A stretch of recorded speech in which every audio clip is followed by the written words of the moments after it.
पूजल्याने, घरात देव पूजल्याने काही होणार नाही.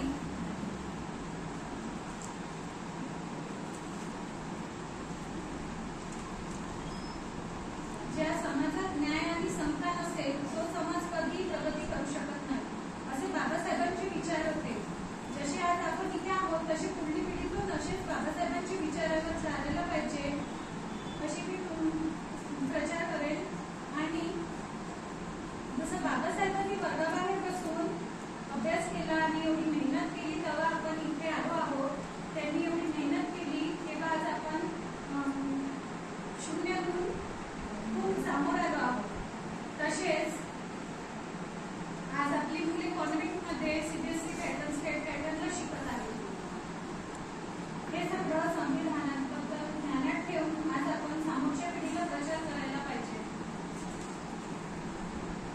तुम्ही खूप शिकत आहात, विदेशात प्रगती करत आहात, तुमचं सगळं बरोबर होत आहे बाबासाहेबांमुळे, पण तुम्ही घरात का देवा देवतांचे फोटो ठेवत आहात? मला आरक्षण बाबासाहेबांमुळे, मी घरी देऊ कशाला?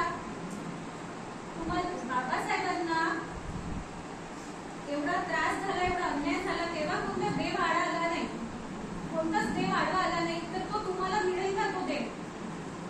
आज तुम्ही बाबासाहेबांमुळे विदेशात जाऊन प्रगती करत आहात, तुम्ही बाबासाहेबांमुळे खूप मोठ्या पोस्टवर आहात आणि घरी देवी देवत करत आहात, देवीची ओटी करत आहात, 9 दिवस उपास करत आहात.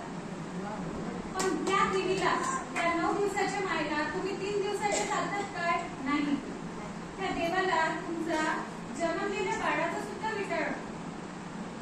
हे सगळं माझ्या लक्षात आलं, म्हणून मी बाबासाहेबांचा विचार केला आणि सामोरही करणार. आणि मग मी हा बुद्ध धर्म स्वीकारला, मला आवडला आणि मी याचा पूर्ण अभ्यास करत सांगणार आहे.